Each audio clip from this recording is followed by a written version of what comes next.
en arche en ho logos, kai ho logos en pros ton theon, kai theos en ho logos. La traduction classique est « Au commencement était le logos, et le logos était avec le théos, et théos était le logos. » Une autre traduction standard est « Au commencement était la parole, et la parole était avec Dieu, et la parole était Dieu. » Le mot logos en grec signifie mot, parole, ce qui exprime. Ce sont les gènes du programme génétique qui codent les ARN de structure et de fonction. Le mot théos signifie divin, ce qui dirige. C'est l'ADN qui dirige et organise la vie, c'est-à-dire l'éternel, ou Hachem, ou le tétragramme Yud E Vav E. Ainsi, au commencement était le logos, ce qui exprime les gènes.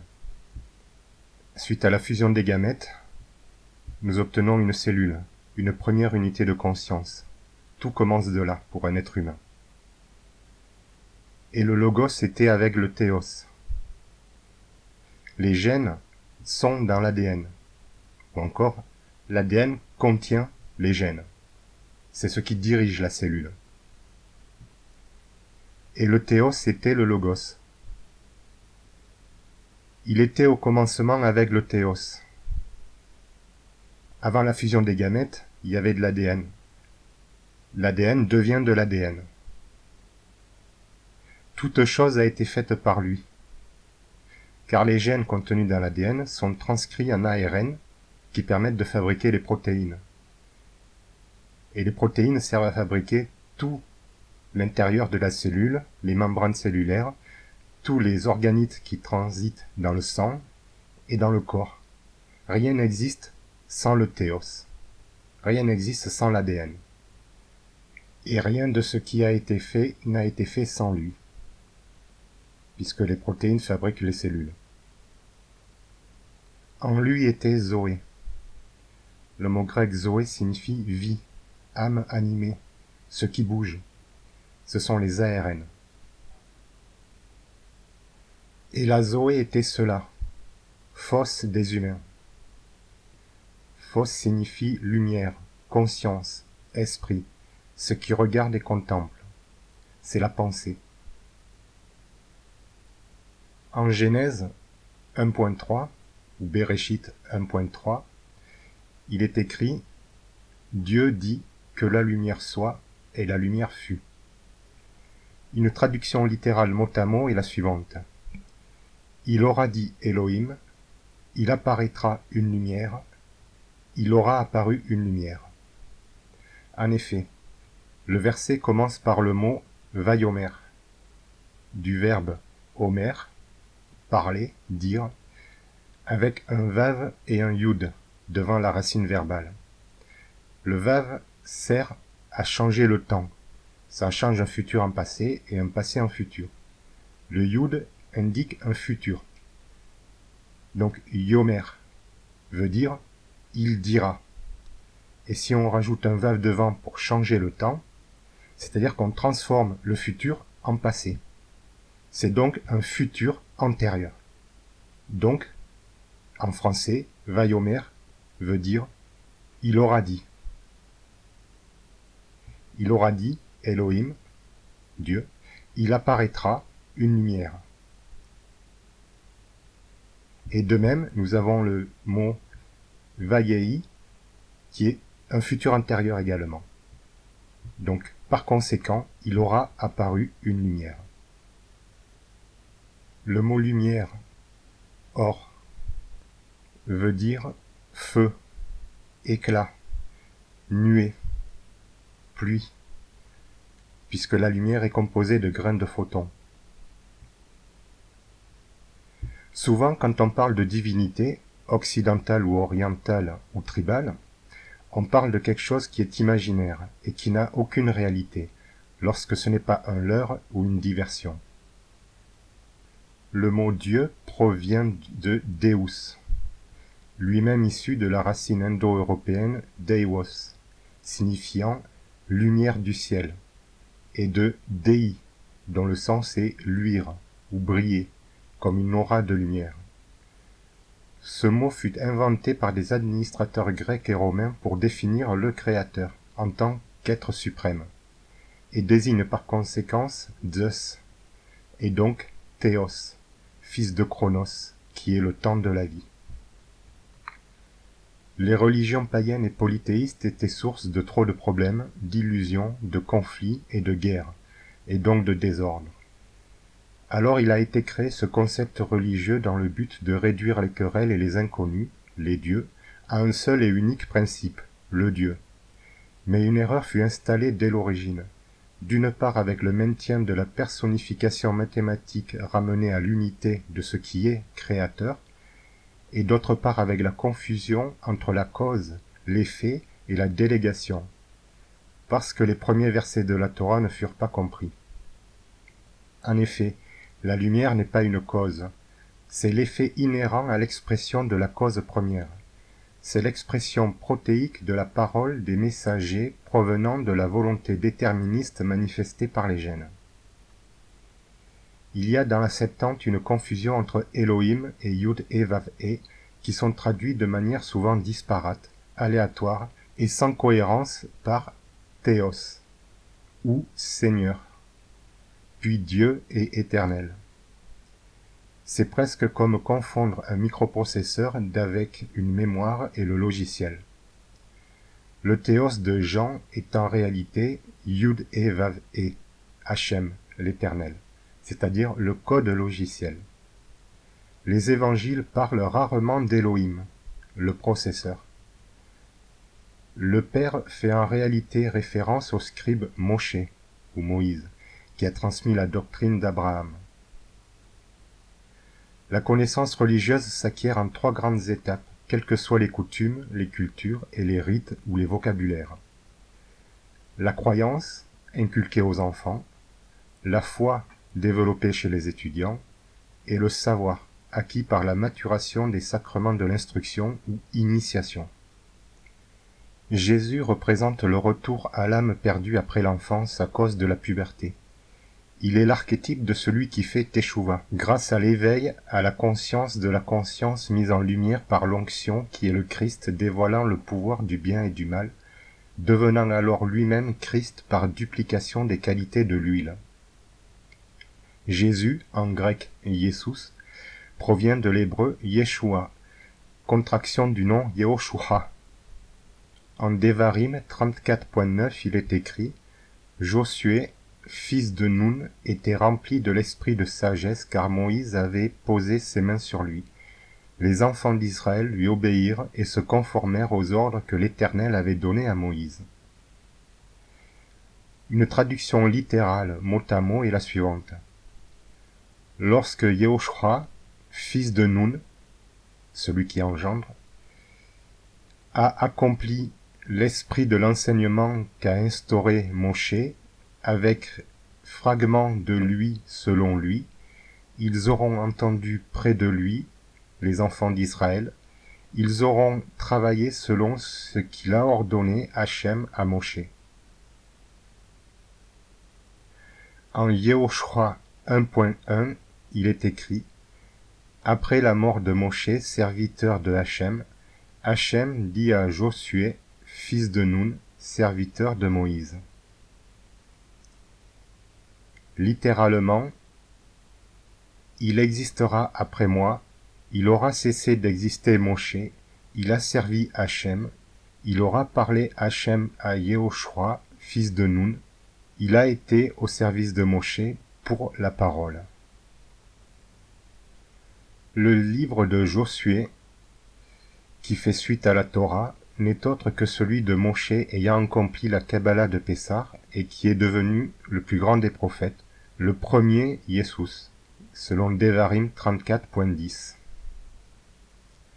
Moshe lui-même ne pouvait pas entrer en Israël car il devait radicalement changer d'état de conscience grâce à la Torah, encore plus que lors de la sortie de Mitzraïm et de la traversée du désert.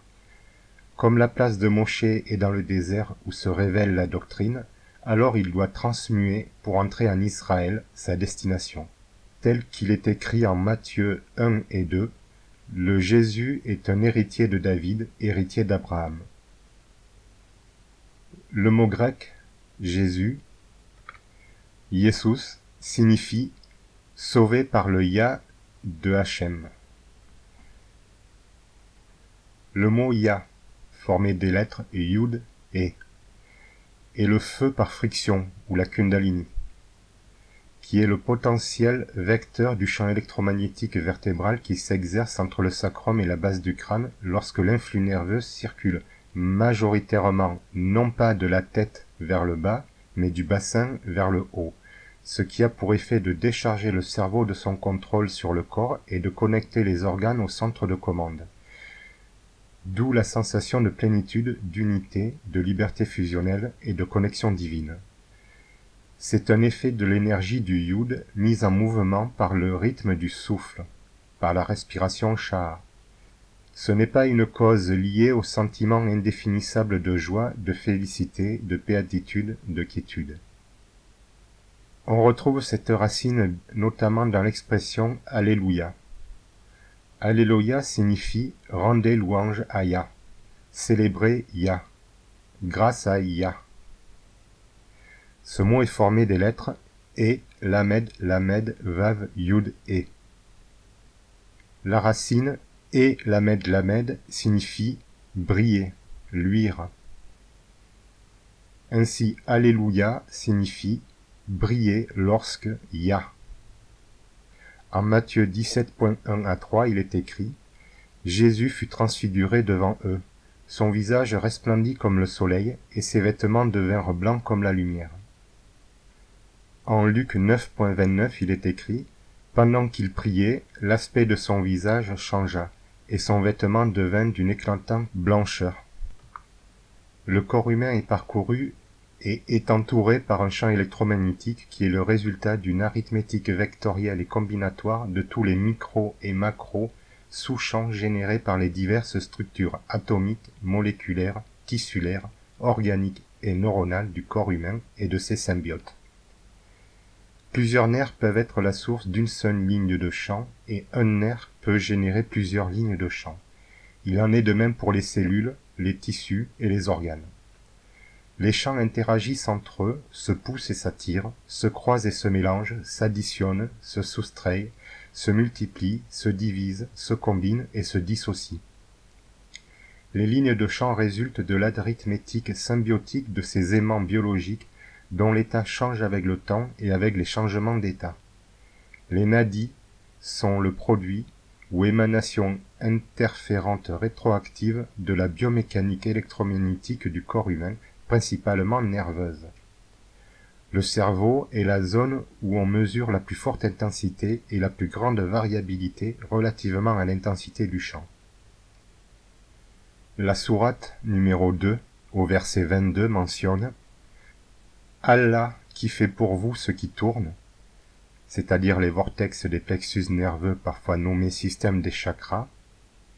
Donc, Allah qui fait pour vous ce qui tourne comme un matelas et qui fait la pluie, c'est-à-dire les nuées de la lumière parfois nommées tissage des flux magnétiques. Donc, Allah qui fait pour vous ce qui tourne comme un matelas et qui fait la pluie comme un vêtement. Ensuite, il fait sortir de celle-ci des fruits. Le mot arabe fruit veut dire structure de forme magnétique, comme une forme d'onde.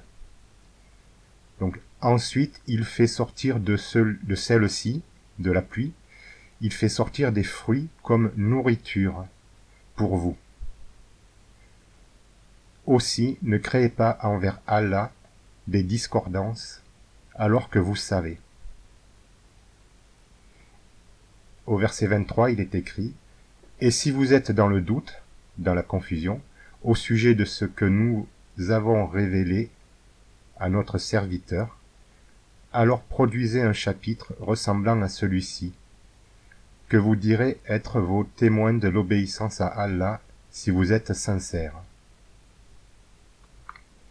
Il est écrit en Révélation 1.19 à 1.20 Écris les choses que tu as vues, et celles qui sont, et celles qui doivent arriver après elles.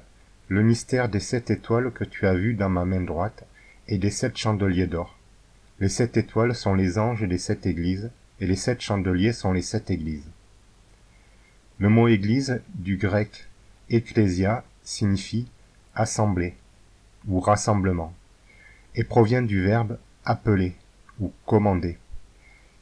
Ce mot désigne un grand plexus nerveux du corps. Ce mot est formé de 2 racines grecques. Ek, à partir de, origine, et klésia, qui signifie appeler. Telle est la fonction d'un plexus nerveux que de contrôler le corps afin de relayer les commandes du cerveau, ainsi que d'y renvoyer les retours d'information. Les 7 églises de la révélation sont liées aux 7 lampes étoilées. Ce sont les 7 chakras principaux du milieu du corps. Ils sont fermés par 7 sceaux qui sont des serrures génétiques. Ils s'ouvrent en libérant leur force comme des chevaux. La Nouvelle Jérusalem est le nouvel esprit de conscience cérébrale éveillé, harmonisé et libéré du mal, grâce à l'étude de la doctrine et grâce au fait de choisir de suivre ses enseignements. La tradition occidentale divise l'être humain en 3 parties, habituellement: le corps, l'âme et l'esprit.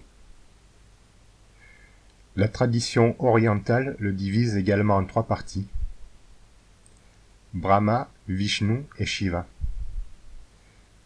Ce sont les 3 dantiens taoïstes, ou grands centres énergétiques. Ce sont les 3 plexus nerveux majeurs. Brahma, ou Kapha, signifie « celui qui existe grâce au verbe et au savoir ». C'est la conscience. C'est le Xia et le Jing, le ventre créateur de l'énergie. C'est le corps ou système de défense d'un être et du peuple. Vishnu ou Pitta, qui signifie « celui qui est jaune et rayonne de feu ». C'est le souffle. C'est le Zong et le Qi, le cœur-poumon réparateur et conservateur. C'est l'âme et le système culturel d'un être et du peuple. Shiva ou Vata signifie celui qui coud, suture et soigne les plaies. C'est le docteur. C'est le Shang et le Shen, le cerveau constructeur et destructeur des illusions et des réalités. C'est l'esprit et le système médical d'un être et du peuple. Ces 3 principes universels ne sont pas des dieux ou des choses métaphysiques, intangibles. Ces choses que des humains inventent pour détourner les autres humains de la connaissance et de la réalité. Les mythes servent généralement à mentir sur l'existence, et ils sont trop souvent de la désinformation fabriquant et modelant le marasme gluant du collectif humain. Vishnu est la lettre Mem, en hébreu, qui correspond à Ida et Pingala, la lanière gauche et la lanière droite des téphilines. C'est le mental irrationnel et le mental somatique. C'est l'émotion et l'effort. Shiva et Brahma sont le Shin et Aleph, qui correspondent à Sushumna, les lanières nouées derrière la nuque et les boîtes du front et du cœur. Ils sont le feu et l'air, les mitochondries et les centrioles. Dieu, Elohim, Allah, ou Créateur, ou quelques mots utilisés pour définir cette chose, et bien plus que tout cela. Le premier des grands secrets des swamis de l'hindouisme, êtres qui œuvrent à leur manière à la libération de l'illusion lorsqu'ils sont dégagés de toute obligation familiale, est la chambre du Dieu suprême.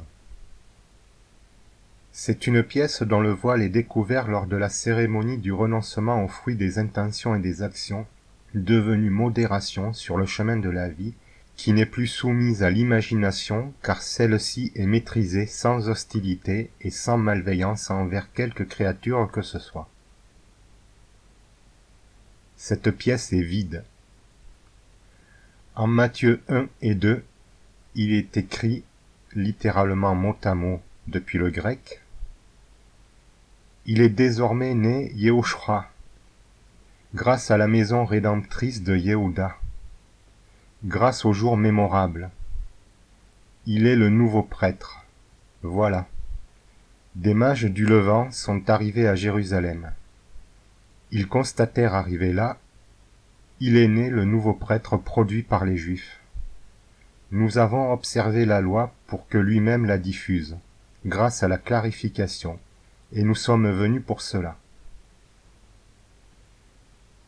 La maison de Yehuda, Juda, c'est la maison qui applique les commandements de Hachem, l'Éternel, Yud et Vav et. Le jour mémorable, c'est le baptême, c'est l'onction. Les mages du Levant sont ceux qui allument la lumière. Le mot grec pour diffuser a le sens d'éclairer, de dupliquer. Le mot Bethléem signifie littéralement maison du pain, Azim, faisant ainsi référence à Pessah, la Pâque, et à la sortie de Misraïm, la fameuse Égypte, le monde de l'ignorance et de l'esclavage des illusions et des symboles. Le mot Hérode veut dire héroïque ou mémorable. Ce n'est pas un roi. Ce mot indique que le jour de l'onction, qui est celui d'une naissance spirituelle, est un grand jour, puisqu'il est le deuxième plus grand jour après la naissance physique, et qu'il n'y en aura pas d'autre d'aussi important dans la vie d'un homme ainsi devenu roi. Mot grec qui veut en réalité dire chef, au sens de guide, maître, qui selon le contexte de la narration est soumis à la doctrine, c'est-à-dire un prêtre ou un lévite. Le mot grec mage veut dire scientifique, sage, juge. Il ne s'agit pas d'astrologue ou de magicien d'un territoire géographique donné. Au contraire, puisqu'il est précisé dans le texte que ces juges s'occupent d'encadrer le procédé de l'onction et le résultat, c'est-à-dire le don de la Torah. Ce sont les Juifs, et on se référera à la révélation de Jean pour les détails techniques du travail accompli. Plus précisément, ce sont des prêtres chargés de vérifier la validité et le résultat de ce travail accompli par les Juifs afin de produire des clercs à l'esprit clair, c'est-à-dire des Ariens. Le mot sanskrit « arya », d'où provient le mot « arien », signifie noble, maître, dévoué, fidèle, attentionné, qui sert avec loyauté, au sens de élu et de dirigeant, c'est-à-dire de clergé en termes de sélection, d'instruction et de fonction. Cela n'a rien à voir avec la race ou la nationalité, mais avec la faculté, avec l'éducation, avec la formation et avec un emploi dédié à servir le bien-être et l'évolution du groupe, du peuple et de l'espèce. Cela a donc à voir avec la survie. Messie ou Christ est le phénomène de l'onction, c'est-à-dire la réception de l'Esprit Saint, le roi HaKodesh, le souffle de Elohim. Jésus-Christ doit ainsi se lire « Celui qui est sauvé par la main puissante de Yud et Vav et en recevant la lumière de la Torah » ou « Yud et Vav et a sauvé grâce au don de la Torah ». Barabbas est celui qui choisit le mal et agit contre la société. Jésus est celui qui choisit le bien et œuvre pour la civilisation. En Matthieu 27, le peuple juif veut libérer Barabbas qui a été mis en prison pour en faire un Jésus en le crucifiant. Ce mot grec veut dire enlever l'égoïsme-convoitisme, grâce à la lapidation réprimande. Le mot lapider est une traduction du mot hébreu ragam, qui signifie jeter. Ragam est formé des lettres resh, gimel, mem. Resh veut dire la destruction. Gimel veut dire l'histoire. Et mem veut dire le service. Ragam veut donc dire destruction de l'histoire transformée par le service dans la Torah. La loi du talion résulte d'une erreur d'interprétation du mot lapider, car le sens du mot hébreu veut dire « jeter des pierres pour faire mourir ». Mais faire mourir quoi? Le mal et les abominations. Comment? Que veut dire jeter des pierres? Qu'est-ce qu'une pierre?